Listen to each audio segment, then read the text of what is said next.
আসসালামু আলাইকুম। আজকে আমি আপনাদের তৈরি করে দেখাবো হোটেল স্টাইলে মোগলাই পরোটা রেসিপি। এটা তৈরি করা যেমন সহজ, খেতেও কিন্তু খুবই মজার। আর বিকেলের নাস্তায় চায়ের সাথে খেতে কিন্তু এটা বেশ লাগে।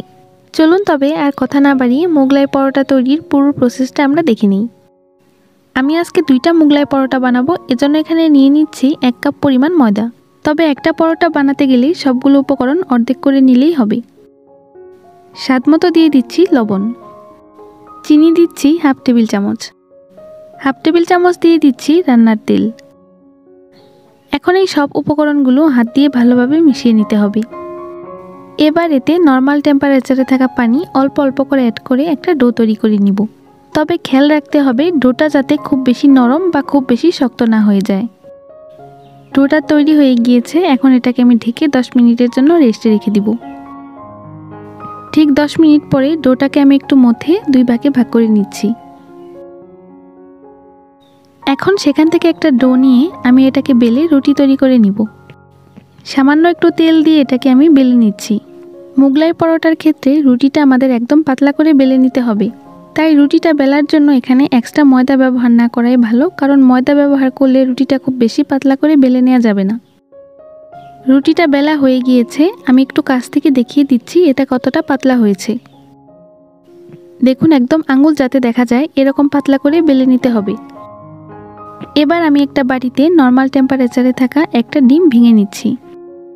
পেঁয়াজ কুচি দিয়ে দিচ্ছি 1/3 কাপ। কাঁচামরিচ দিয়ে দিচ্ছি হাফ টেবিল চামচ। গাজর কুচি দিয়ে দিচ্ছি 1/3 কাপ। 1 টেবিল চামচের মতো দিয়ে দিচ্ছি ধনিয়া পাতা কুচি। ধনিয়া পাতা কুচি বা গাজর সম্পূর্ণ অপশনাল, চাইলে আপনারা এগুলো স্কিপ করতে পারেন বা নতুন আরও কোনো সবজি এতে অ্যাড করতে পারেন। সবশেষে এতে দিয়ে দিচ্ছি স্বাদমতো লবণ। এখন এই সবগুলো উপকরণ খুব ভালোভাবে মিশিয়ে নিতে হবে। এবার এই ডিমের মিশ্রণটা রুটিটার মাঝখানে দিয়ে দিব। তারপর রুটিটার 2 সাইড থেকে এভাবে টেনে এটাকে ভাঁজ করে দিব। ঠিক একইভাবে অপর 2 পাশটাও আমি ভাঁজ করে নিব। আর এই কাজটা একটু তাড়াতাড়ি করতে হবে, না হলে কিন্তু ভেতর থেকে ডিমের মিশ্রণটা বেরিয়ে আসতে পারে। এবার এটাকে একটু সাবধানে তুলে সরাসরি তেলের মধ্যে দিয়ে দিব। মোগলাই পরোটা ভাজার ক্ষেত্রে তেলটা কিন্তু খুব বেশি গরম করে নেওয়া যাবে না। যখন দেখবেন তেলটায় অল্প একটু গরম হয়ে এসেছে তখনই এটাকে তেলের মধ্যে দিয়ে দিতে হবে, না হলে এর উপরে খুব তাড়াতাড়ি একটা কালার চলে আসবে কিন্তু ভেতরে কাঁচা থাকবে। আর চুলার আঁচটা অবশ্যই মিডিয়াম টু লোতে রাখতে হবে। যখন দেখবেন একটা সাইড ভাজা হয়ে এসেছে তখন এটাকে উল্টে দিতে হবে। আমার মোগলাই পরোটাটা কিন্তু ভাজা হয়ে গিয়েছে, দেখতেই পাচ্ছেন এটা কিন্তু অনেকটা ফুলে উঠেছে আর সুন্দর একটা গোল্ডেন ব্রাউন কালার এসেছে। এখন আমি এটাকে তেল থেকে তুলে নিচ্ছি। ঠিক একইভাবে বাকি মোগলাই পরোটাও আমি এভাবে ভেজে নিব।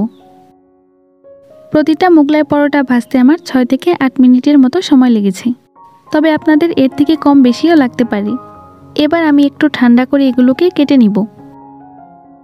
তৈরি হয়ে গেল গরম গরম মোগলাই পরোটা। আর এর স্বাদটা কিন্তু হোটেলের মোগলাই পরোটা থেকে কোনো অংশেই কম নয়।